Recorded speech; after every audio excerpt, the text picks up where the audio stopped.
Okay, karibuni kwa chaneli yangu. Jina langu ni Regina Mura. Karibuni sana. Hii ni chaneli ya kufundishana. So, nimekuwa na observation ya siku nyingi sana. Leo nataka tuongee. At least muniambie kwa comment section ni nini huwa inafanyika. So, unakuta bwana ametoka asubuhi, ameacha mama kwa nyumba. Na amani tu, ameenda kazini, akirudi jioni, anakuta mama mwenye aliacha asubuhi, si mama mwenye anakuta jioni. Mama mwenye amekuta jioni, ni mama amekasirika, anaongea kwa sauti, anashout, anagombana, hamkaribishi, hata amsalimia, akamuuliza ameshindaje huko mahali ametoka, hakuna. Na kama ni kumuongelesha anamuongelesha akigombana, akimjibu vibaya.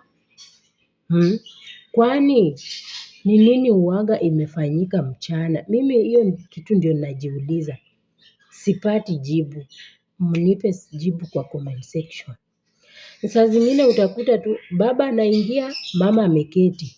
Either ako kwa simu, ama anaangalia TV, ama anagombana na watoto. Ni nini inakuanga mbaya? Mbona unagombana na watoto, uko busy tu kwa simu yako na mzee ameingia na hata hushughuliki. Na asubuhi alikuacha tu ukiwa na amani, mkaongea, mkaagana vizuri. Jioni imefika umebadilika, umefura, unataka kupasuka. Na si eti kuna shida, kila kitu iko kwa nyumba, bwana hajakugombeza. Saa zingine atakuja akupate venye amekuacha na ulinguo lenye amekuacha kama umevaa. Hiyo nguo ndiyo atapata umevaa hiyo nguo na umechafuka zaidi kuliko hata venye ulikuwa asubuhi. Umechafuka, nyumba imechafuka, vyombo zimejaa pale, nzi wanacheza hapo. Watoto wamechafuka. Wamama, shida inakuanga nini? Jamani, tujirekebishe. Mnipe majibu kwa comment section. Mimi nataka nijue.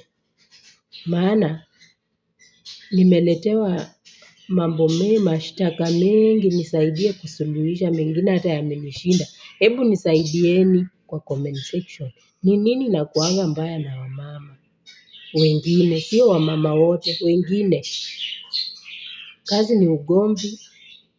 Mzee akitoka akienda kazini akirudi jioni, haumwangalii, hata umpe maji aoge, umpe chakula, hata kachai akunywe hakuna, ni kelele. Mniambie ni nini huwa inatendeka na wamama saa zingine. Ndio unakuwa na hasira masaa ya jioni.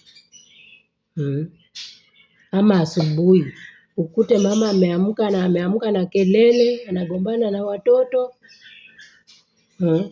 Ni nini inakuanga mbaya?